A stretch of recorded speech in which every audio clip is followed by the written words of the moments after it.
Voltando a essa tribuna, usarei do meu tempo aqui para falar de alguns assuntos que eu considero pertinentes. E, senhor presidente em exercício, nós estamos, vereadora Deda e a vereadora Eunice, na quinta-feira nós iremos fazer uma audiência pública com o tema o preceito constitucional do direito às vagas na escola pública. Então, o direito, o preceito constitucional de todas as crianças estarem na escola é um direito inviolável. Nós temos a obrigação, enquanto fiscais da lei, de fazer com que todas as crianças araguarinas estejam na escola. Seria interessante, nós vamos disparar os convites agora à tarde, se essa casa liberar o plenário para a nossa audiência, convidar os colegas vereadores, porque eu tenho certeza que essa é uma demanda que chega todo dia nos gabinetes dos vereadores. A falta de vagas nas escolas, e a Deda elencou aqui também um assunto que é muito inerente ao Estatuto da Criança e do Adolescente, a pessoa com deficiência. Aquela criança que tem uma certa deficiência e que necessita do profissional de acompanhamento para poder estar nas salas de aula. E a gente tem notícias aí que tem alunos que estão fora da escola porque não tem esse acompanhante ainda. No início do governo, eu solicitei ao senhor prefeito que fosse cumprida a lei federal em relação a psicólogos e assistentes sociais nas escolas. Há já um edital de concurso público onde esses profissionais estão já pleiteando uma vaga para fixar raízes na Prefeitura Municipal de Araguari, nas escolas municipais de Araguari, mas em relação ao acompanhante ainda é algo que deixa a desejar, já que esse acompanhante, esse profissional também, se ele não fosse graduado, quer ter uma faculdade e uma especialização em relação às pessoas com deficiência, o que a gente solicitou lá na lei, no anteprojeto que virou lei, é que ele tenha, no mínimo, 188 horas de capacitação para poder trabalhar com essas crianças, porque não é fácil. Uma pessoa que não conhece de autismo, uma pessoa que não tem um curso ABA, uma pessoa que não conhece do transtorno do espectro e outras deficiências, né? Ela não vai ter a capacitação necessária para acompanhar essa criança durante todo o período escolar. E a gente tem notícia aí de festas juninas, algumas festas que são realizadas nas escolas, que foi passado um ofício, os alunos com deficiência não foram convidados, até apresentei aqui um anteprojeto de lei para o senhor prefeito, que esse tipo de situação é um preconceito, de deixar fora das festividades alguns alunos, ou falar para eles irem só 2 vezes por semana. Então, tudo isso realmente mexe com o coração e com a alma dessa educadora, tá? Então, nessa audiência pública, nós iremos chamar representantes do Ministério Público, da Criança e do Adolescente, a juíza também, o Conselho Tutelar, o secretário de Educação, as representantes do NAI, as diretoras dos CEMEIs de Educação Fundamental e de Educação Infantil, que a gente possa fazer desse espaço aqui um local de diálogo, de denominador comum em relação a essa situação pelas quais nossas crianças e adolescentes estão sem escola.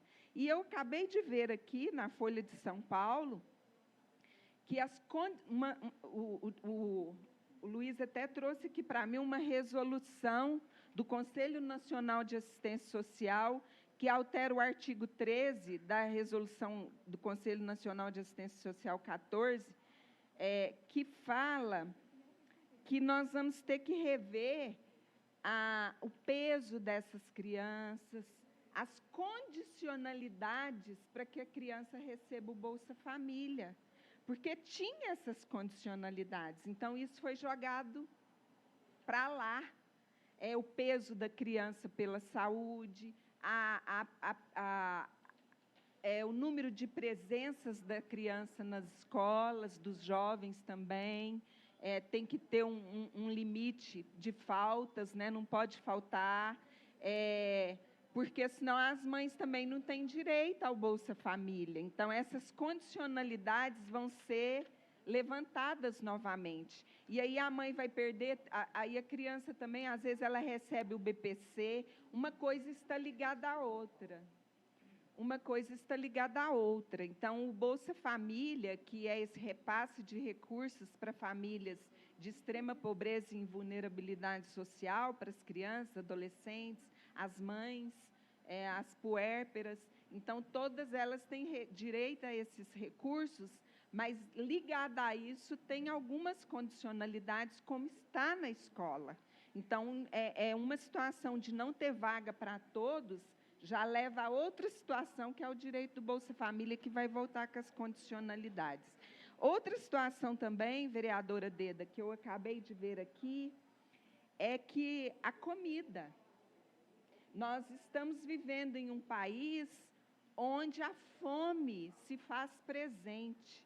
Às vezes, assim, não, uma pessoa me ligou e falou, não, em Araguari não tem fome, não. De vez em quando você dá umas cestas, eu dou umas cestas.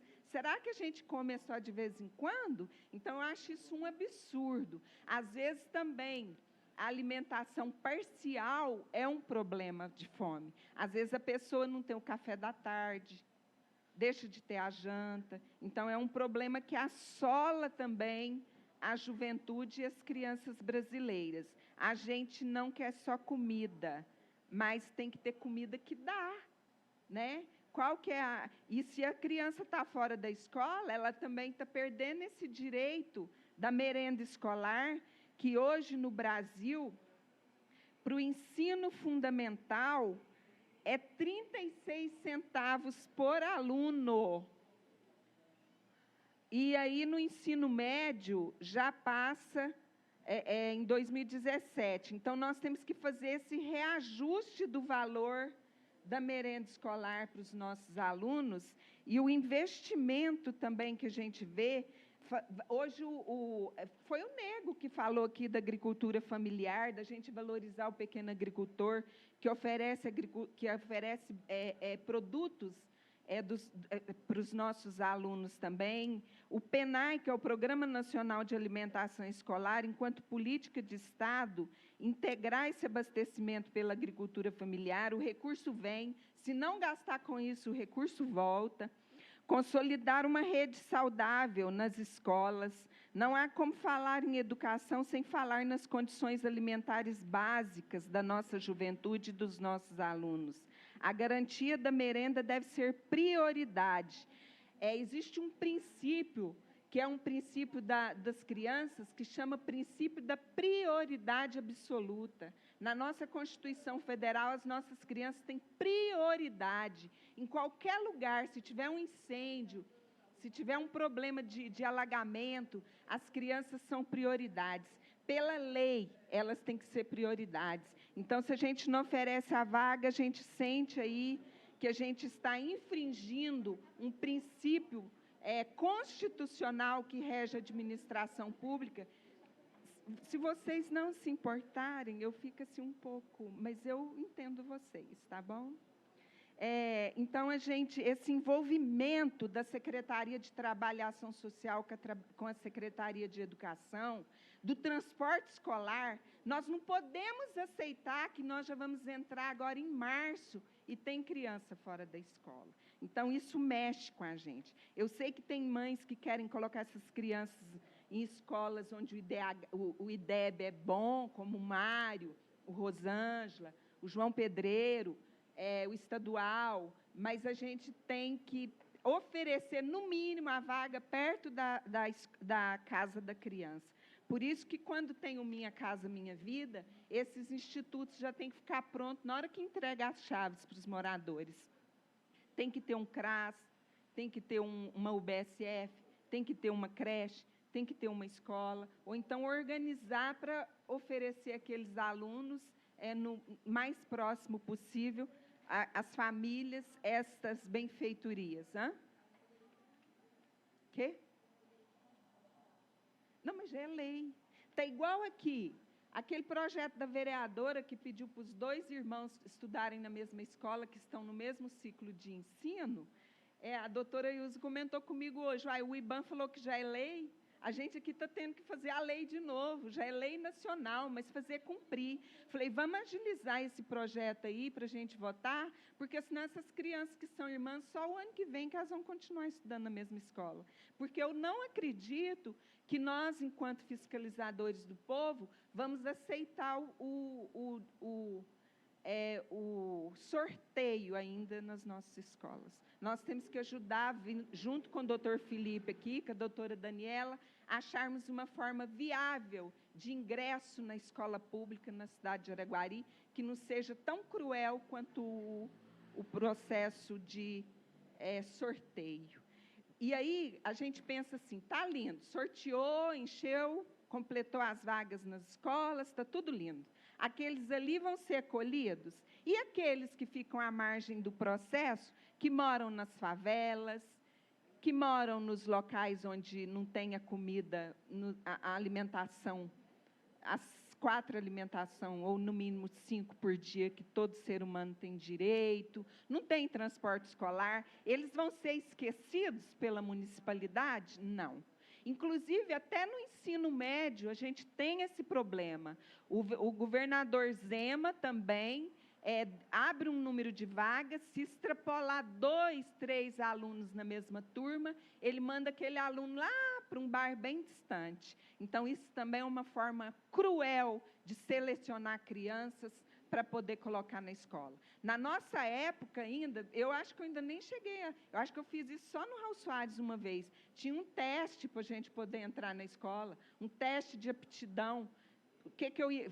Punha gente para conversar, punha gente para fazer coordenação motora. Olha que absurdo. Então, com a nossa Constituição, com a nossa Carta Magna, a gente vê hoje que todos têm direito à escola pública, gratuita e de qualidade. A Constituição fala isso, a LDB fala isso, o ECA fala isso. Então, nós temos que fazer essas legislações serem cumpridas na cidade de Araguari.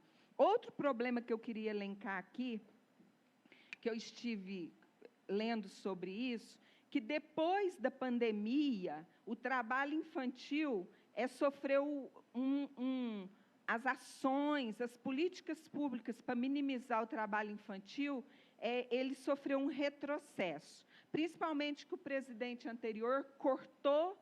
Era um programa, ele cortou esse programa, que é o PROET, Programa de Erradicação do Trabalho Infantil, e de acordo com o último censo, não da agora, que a gente realizou ano passado, mas que ficou mais de 10 anos sem o censo, foi detectado que Araguari tinha trabalho infantil. Às vezes, é algo que não pode falar, assim como o racismo. Tem temas que a gente não pode falar hoje, mas não, senão o povo briga com a gente nas redes sociais, o povo fala, como é que você está falando isso? Araguari não tem fome, Araguari não tem racismo, Araguari não falta escola, Araguari... Então, assim, tem sim, foi detectado pelo IBGE, e às vezes há algumas coisas que nós tapamos os olhos para não ver, fingimos que não vemos. Tem criança que, se não tiver uma vaga na escola e o pai trabalha na lavoura, onde que o pai vai levar o menininho? Para a lavoura. Ele acha que está fazendo alguma coisa de ruim com aquela criança? Para ele, não, porque ele foi criado assim, a avó dele criou, a mãe foi criada assim. A mesma coisa vender nos bares à noite produtos. Não, eu sustentei minha família assim, eu resolvi minha vida assim. Então, a gente vai repetindo padrões. Nós não damos oportunidade a essas crianças de sair daquela situação, eu arrepio, de extrema pobreza. Por que eu e meus irmãos saíram? Porque minha mãe fez a gente estudar. Ela priorizou, ela quase morreu de trabalhar para poder fazer com que a gente estudasse. Nós não podíamos faltar, não tinha Bolsa Família não, mas não podia faltar. Tinha que ir para a escola. Lá tinha a sopa, tinha o mingau. Não era uma merenda igual é a de hoje, mas nos sustentava enquanto a minha mãe estava fora trabalhando. Então, assim, para quebrar essa corrente, para quebrar essa erradicação, essa situação da pobreza, para quebrar esses paradigmas, nós precisamos de políticas públicas. Não é ir lá e resolver o problema de um aluno que está sem escola. Por isso o motivo da audiência pública aqui. Nós temos que quebrar padrões. Criança tem que brincar, tem que estudar. Adulto que trabalhou na infância, eles têm problemas físicos, psicológicos, mentais, de depressão, de diminuição enquanto ser humano. A gente tem que olhar por essas crianças, senão nós vamos estar repetindo padrões e repetindo a pobreza nas famílias. Então, eu lembro que lá na Escola José Carneiro, eu tinha uma colega que hoje ela faz parte dos cargos da Prefeitura Municipal de Araguari, ela passou num concurso da Prefeitura, ela entrou como serviços gerais. Então, ela limpava bem, cozinhava bem, e ela continuou estudando e fez o curso de pedagogia. Isso aí são vários que eu passei na minha vida e que eu vi, que eu enxerguei, e que Deus pôs junto com a gente para a gente ver que a educação é fator preponderante de mudança social. E ela fez pedagogia, depois teve o concurso da prefeitura e ela aprovou. E ela falou assim, no primeiro salário dela, ela falou, com meu primeiro salário, eu vou comprar um relógio da CEMIG. Ela colocou energia elétrica na casa dela. Quem somos nós? Essa semana, um senhorzinho teve a casa toda queimada, um idoso teve a casa toda queimada, porque ele não tinha energia elétrica, ele acendeu uma vela lá e dormiu e pegou fogo. Vocês viram isso pelas redes sociais? Para nós que temos um banho quentinho, que temos a energia elétrica, que temos comida, que temos um salário, que temos condições de buscar qualidade, dignidade de vida num trabalho que a gente conseguiu através de um concurso público ou através dos nossos estudos, é muito fácil falar. É muito fácil querer pôr na mesma vala, medir com a mesma régua as pessoas. É muito fácil quem nasceu em berço de ouro achar que não tem pobreza, que não tem fome, que não tem falta de energia elétrica, que não tem falta de asfalto, que não tem falta de água encanada. Então, assim, tem a tarifa social de água. Eu lembro o dia que a gente conseguiu, no governo do Marcos Alvim, colocar água encanada no bairro Vieno. A lua estava linda, cheia, maravilhosa, e aquela água brotou lá e inaugurou a água para todos os moradores daquele bairro. Eu senti assim, é o mínimo que um ser humano tem que ter. Água, energia elétrica, ruas pavimentadas, o esgoto, escola, transporte coletivo. E, às vezes, nós esquecemos de enxergar, a gente não vê essas pessoas, passam despercebidas aos nossos olhos. Quantas pessoas em situação de rua, quantas famílias vindo de Uberlândia com crianças na porta dos bancos, pedindo, mendigando. Mendigar não é crime, mas expor crianças no colo lá para mendigar é crime. A gente tem que falar. Vão ligar para o Conselho Tutelar. Você está expondo aqui a sua criança. Enquanto a gente puder colocar crianças em tempo integral nas escolas, não como esse ensino médio que o governo está enfiando aí de goela abaixo nas escolas. Não dessa forma, tirando matérias que fazem parte da base comum, base nacional comum, e pondo algumas matérias que os professores ali não estão aptos para ministrá-las. Não é depósito de crianças nos espaços, é vagas às crianças, mas com oficinas, com brincadeiras, com recreação, para que elas possam viver a infância. Se ela não pode isso na casa dela, que o Estado possa acolhê-la em tempo integral para poder dar condições dela ter dignidade de vida. Então, o trabalho infantil, a crise econômica, a pandemia, acendeu alerta para riscos de retrocesso. Eu quero entrar lá na aba do IBGE, do censo. Colegas, eu sou tão carinhosa com vocês, eu procuro ouvir a todos, mas eu vou abrir a aba lá, se já tiver esses resultados lá do IBGE sobre o trabalho infantil na nossa cidade. Nós vamos descobrir até por bairros, né, Cláudia? A gente conseguiu. E o PROET tem uma conta específica que vem do governo federal, onde é depositado recursos para fazer um trabalho, assistência social, fazer um trabalho em cima dessas políticas públicas. E na semana passada eu pedi aqui ao prefeito, hoje, o jovem aprendiz. Numa conversa com o doutor Felipe, há uns anos atrás, ele nos disse que a maior empregadora de Araguari é a Prefeitura Municipal. E toda grande empresa pode oferecer de 5% a 10% de vagas dos seus servidores, calcula 5% a 15%, para vagas de menor aprendiz. Nós estamos aprovando aqui todo dia gratificação, para tudo que tem. Por que não esse projeto, né, o Paulinho poderia implementar lá, a gente trabalhar com esses jovens a partir de 14 anos até 24 anos, eles podem ficar no menor aprendiz. A prefeitura dá o exemplo para que todas as outras empresas araguarinas possam colaborar com essa política pública do menor aprendiz.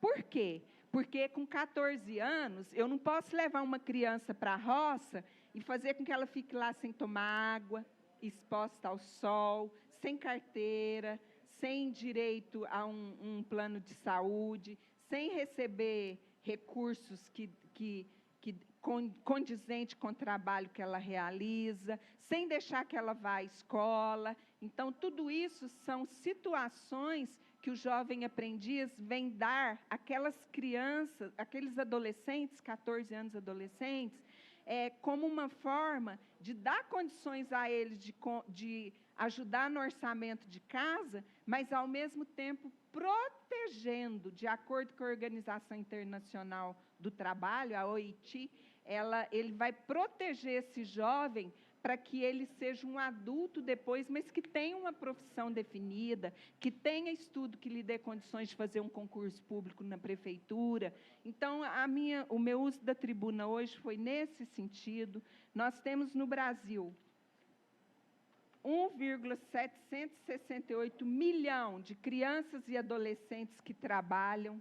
Nós temos 66,1 são pretas, 53,7 entre 16 e 17 anos, 25% dessas crianças, adolescentes, 14 e 15 anos, 21% entre 5 e 13 anos.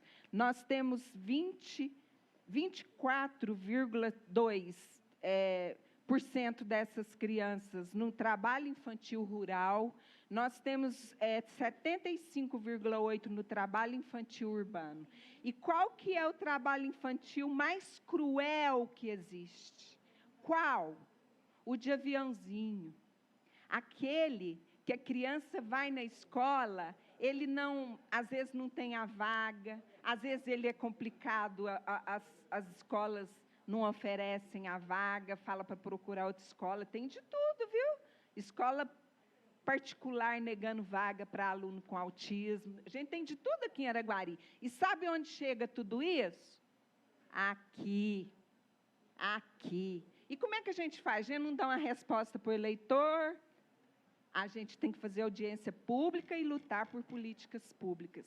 Aí, o que acontece com esse adolescente? Ele vê que um outro tem um celular, ele vê que um outro tem um tênis, ele quer uma forma rápida de adquirir dinheiro. Ele começa, às vezes, vendendo um bombom, fazendo um carreto, mas depois ele é procurado por homens que usam do tráfico de drogas para se enriquecer à custa de menores. E ele é procurado e fala, você vai ganhar muito mais, você ganha por semana, tanto. Entra, vem, eu te recebo aqui, eu te passo o produto e você leva em tal lugar para mim. É o aviãozinho, ele vai fazer esse serviço de aviãozinho e larga a escola, compra um tênis, compra o celular. Daqui uns dias ele não paga esse traficante, o traficante quer apagá-lo, né? Então, são vários problemas que eu vejo enquanto educadora, enquanto mãe, enquanto pessoa assim, apaixonada por essa cidade, pelos nossos jovens e as nossas crianças, que vão ser elencadas nessa audiência pública, juntamente com a vereadora Deda e demais vereadoras, vereadores e aqueles que acham que a escola é lugar de criança, que lugar de criança é na escola, sim, lugar de criança tem que ter infância, adolescente tem que estudar, tem que, se tiver que trabalhar, que seja através do jovem aprendiz, que a gente possa fazer mais por aqueles que são o futuro do Brasil. O Paulo Freire, ele fala o seguinte, que a vida é um carrossel. Nós estamos agora usando a nossa força para rodar esse carrossel. Nesse carrossel estão sentados nos cavalinhos, nas balancinhas, as nossas crianças e os nossos jovens. Daqui um pouco, Tiãozinho, e a gente vê isso pelos nossos filhos, daqui um pouco a gente sai de cena. Daqui um pouco nós não estamos aqui mais. E aqueles que estavam no carrossel vão descer e girar o mundo, que é o carrossel.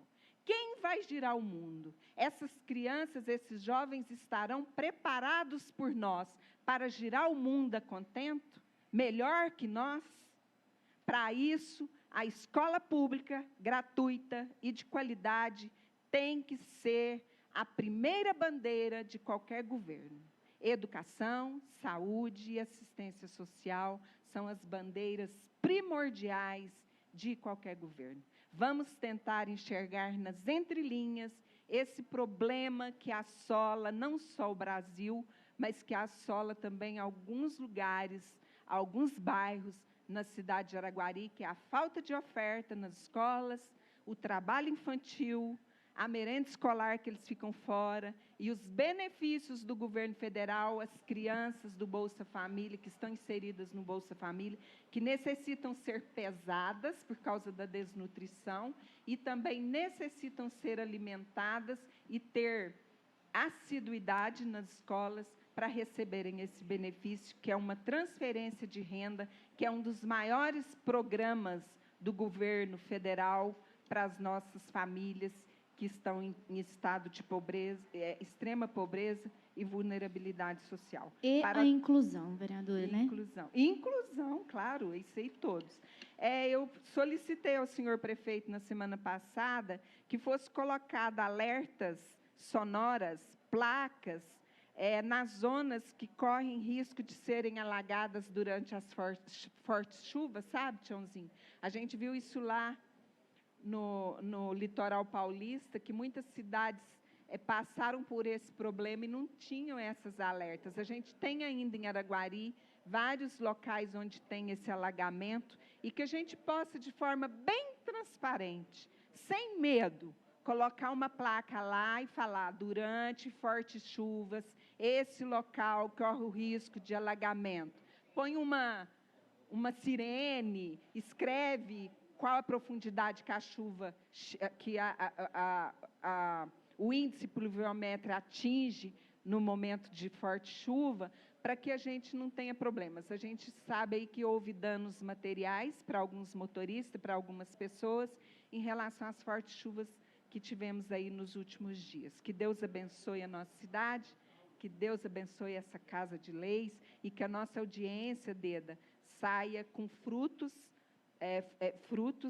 para que a gente possa minimizar esse problema da educação na cidade de Araguari. Se tem lista de espera, tem criança fora da escola. Esperar até quando? Educação não se espera. É imediato. Um beijo.